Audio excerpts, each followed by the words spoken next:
Hello दोस्तों, स्वागत है आपका आपके अपने YouTube channel triple E tech solution में।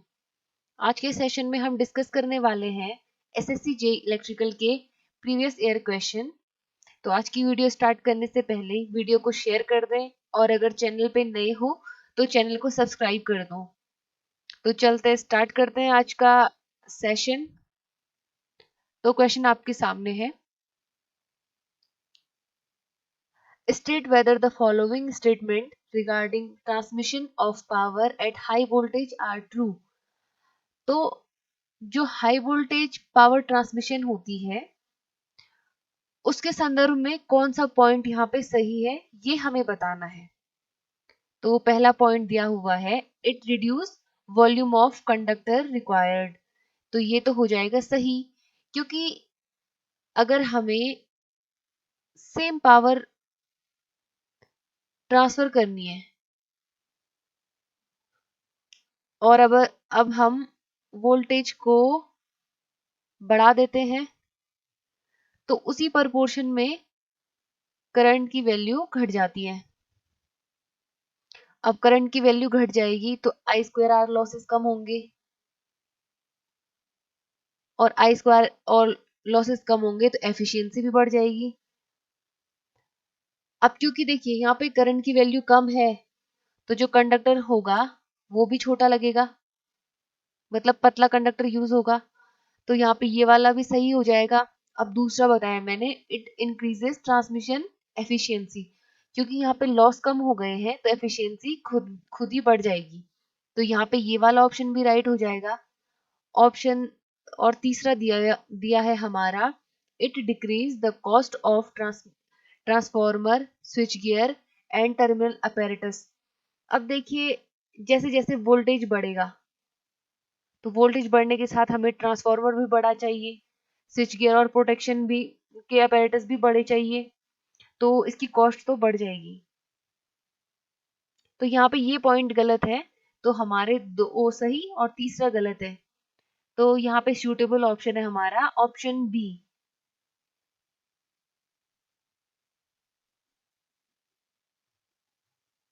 एक एनालॉग मीटर में कभी नहीं होगा। तो जो एक एनालॉग मीटर में नहीं होता है वो होता है एडेक। देखिए ये इसका मतलब होता है एनालॉग टू डिजिटल कन्वर्टर, और डेक का मतलब होता है डिजिटल टू एनालॉग कन्वर्टर। इसका मीनिंग हुआ कि जो एनालॉग मीटर होगा उसमें एनालॉग टू डिजिटल कन्वर्टर और डिजिटल टू एनालॉग कन्वर्टर कभी नहीं होगा। तो यहाँ पे ऑप्शन ए राइट हो जाता है।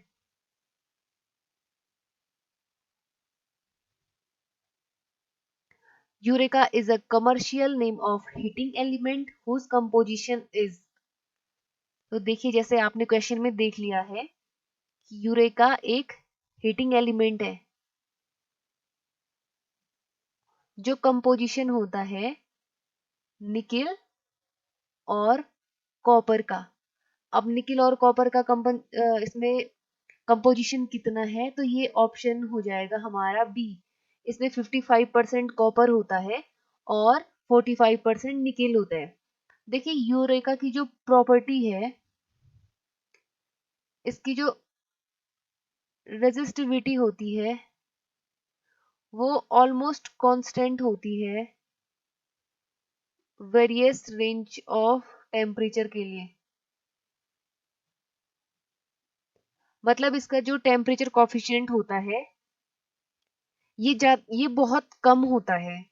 मतलब टेम्परेचर के बहुत ज्यादा बढ़ाने पर भी जो इसकी रेजिस्टिविटी होती है लगभग कांस्टेंट वैल्यू की रहती है। तो यहाँ पे ऑप्शन बी राइट है। The 2 watt meter A and B give reading as. तो यहाँ पे ए वॉट मीटर मेजर करेगा 500 वॉट और बी वाला मेजर करेगा 1000 वॉट। तो during the power measurement of 3 phase 3 wire system calculate the total power of circuit. देखिए 2 वॉट मीटर मेथड से हम 3 फेस और 3 वायर वाले सर्किट को मेजर कर रहे हैं, जिसमें वॉट मीटर 1 मेजर करता है 500 वॉट और वॉट मीटर 2 मेजर करता है 1000 वॉट। तो टोटल पावर के लिए डायरेक्ट फॉर्मूला हो जाएगा total power equals to W1 plus W2, मतलब वॉट मीटर 1 की रीडिंग और प्लस वॉट मीटर 2 की रीडिंग। तो ये हो जाएगा 500 प्लस 1000, तो ये हो जाएगा 1500 वॉट। तो यहाँ पे ऑप्शन सी राइट हो जाएगा।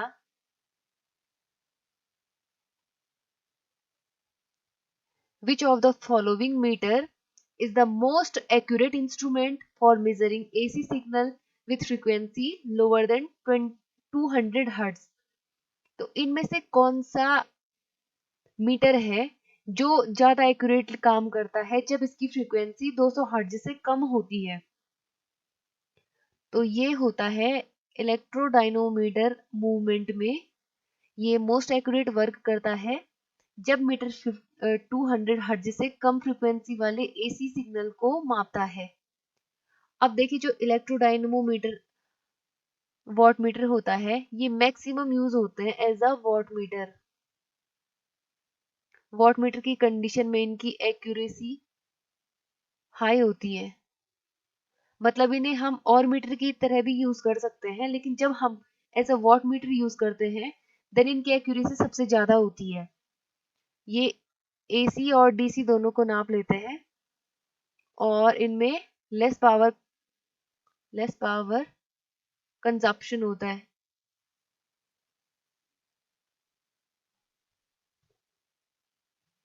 चलते हैं नेक्स्ट क्वेश्चन पे। A 4-pole lap wound DC machine has 462 conductors in armature. The average flux per pole is 0.02 Weber. Determine the induced armature voltage when armature rotate at 1000 RPM. मतलब question कहना चाह रहा है कि एक 4-पोल लैप वाउंड डीसी मशीन है।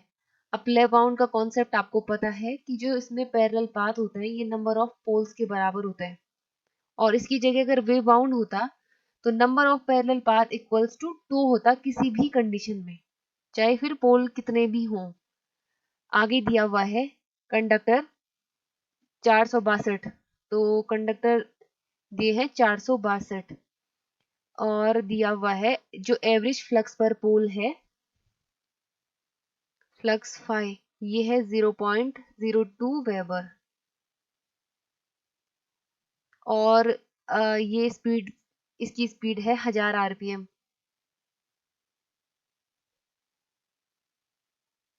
तो equals to हमने पढ़ा है NP अपॉन 60 जेड अपॉन ए।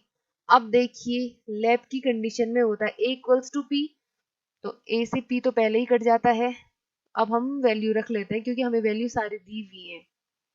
N की वैल्यू है 1000 इंटू 5 का है 0.02, जेड का दे रखा है 462 और इसका हो जाता है 60। देखिए इससे ये हो जाता है, यहाँ पे बच जाएगा 2 इंटू 462 बटे 6। इस 2 से ये 3 बार कट जाएगा और इसको सॉल्व करके आ जाएगा 154 वोल्ट। तो आप भी इसे कैलकुलेशन करके देख लें खुद से। यहाँ पे ऑप्शन सी राइट आ जाएगा। यहाँ पे देखिए हमें एक रेक्टेंगुलर कोड दी हुई है जिसमें 3 कॉइल हैं जो हमें चित्र में दिखा रखी है। ये हुई आपकी NA, ये हुई NB और ये है NC। तो इनमें नंबर ऑफ टर्न्स दे रखे हैं 300, 600 और 600 रिस्पेक्टिवली, और इसमें जो संबंधित धारा है वो दे रखी है 1.5, 4 और 3। तो इसमें कुल MMF बताना है। तो देखिए MMF होता है NI, मतलब नंबर ऑफ टर्न्स और इनटू करंट।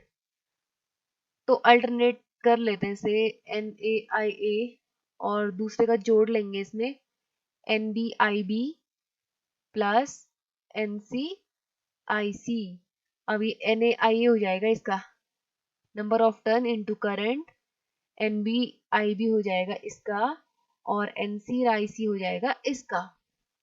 तो चलिए, वैल्यू तो हमारे पास सारी है, अब सिर्फ कैलकुलेशन करनी है। NA की वैल्यू है 300, IA दी हुई है 1.5, प्लस NB दिया है 600 और IB दिया है 4, प्लस NC दिया है 600, IC दिया है 3। तो सॉल्व करते हैं, ये आ जाएगा 450, ये आ जाएगा 6 चौकू 24, 2400 और 6 3 1800। तो ये जोड़ के आ जाएगा आपका 4650 एम्पियर टन। तो यहाँ पे ऑप्शन सी राइट हो जाएगा। Pole mounting substation are known as, जो पोल माउंटिंग सबस्टेशन होता है वो कैसे सबस्टेशन होते हैं? ऑप्शन ए है इंडोर टाइप, ऑप्शन बी होता है ओपन टाइप, ऑप्शन सी होता है आउटडोर टाइप, ऑप्शन डी होता है बेसमेंट टाइप। तो देखिए, आप अपने घरों में बेसिकली घर के आसपास सेकेंडरी डिस्ट्रीब्यूशन लाइन में, मतलब जो हमारे घर में सप्लाई आ रही है, जहां से हमें मिलती है, उसके आसपास आपको कुछ ऐसे एच टाइप के पोल्स रहते हैं और यहाँ पे ट्रांसफार्मर लगा होता है, बाकी यहाँ एसेसरी वगैरह लगी होती है। और यहाँ से मतलब हमारे घर में जो के आसपास जो पोल होते हैं वहां के लिए सप्लाई आती है, तो इसको बोलते हैं हम पोल माउंटिंग सब स्टेशन। तो ये बेसिकली होता है आउटडोर टाइप, क्योंकि ये बाहर लगा होता है। ये बेसिकली 11 kV से कम के लिए यूज होते हैं और सबसे कम कॉस्ट लोएस्ट कॉस्ट सबस्टेशन होता है। और जैसे कि मैं पहले बता चुकी हूँ, ये सेकेंडरी डिस्ट्रीब्यूशन में होता है। अब नेक्स्ट क्वेश्चन पे चलते हैं। Choose the incorrect statement with respect to core type induction furnace. तो यहाँ पे देखिए, यहाँ पे हमें गलत बताना है। It suffer from pinching effect, ये तो सही है, पिंचिंग इफेक्ट इसमें होता है। The crucible for charge is of odd shape and is very inconvenient for tapping the molten charge, ये भी सही है। It must be run on low frequency supply, इसे कम सप्लाई पे भी चलाया जा सकता है, मतलब कम फ्रीक्वेंसी वाली सप्लाई पे।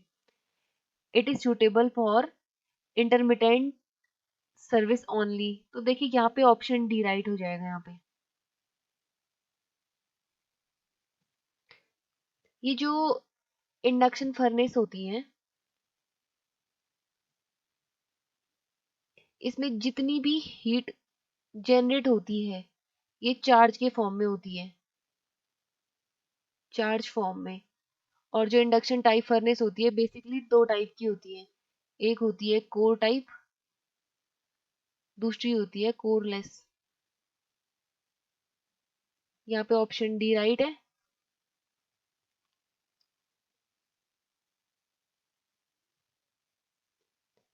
In synchronous machine, the ratio of field current required to reduce rated voltage on an open circuit to find current required to produce rated armature current with armature terminal shorted while machine is mechanically run at synchronous speed, it is termed as। तो ये आपने पढ़ा होगा, इसे हम कहते हैं short circuit ratio. Short circuit ratio होता है field current required for open circuit voltage upon field current require for short circuit current. तो यहाँ पे ऑप्शन बी राइट हो जाएगा। तो आज की सेशन में हमारे 10 क्वेश्चन ही थे। अगर आपको मेरी मेहनत पसंद आई हो या मेरा तरीका पसंद आया हो तो प्लीज़ चैनल को सब्सक्राइब करें और शेयर करें। Thank you.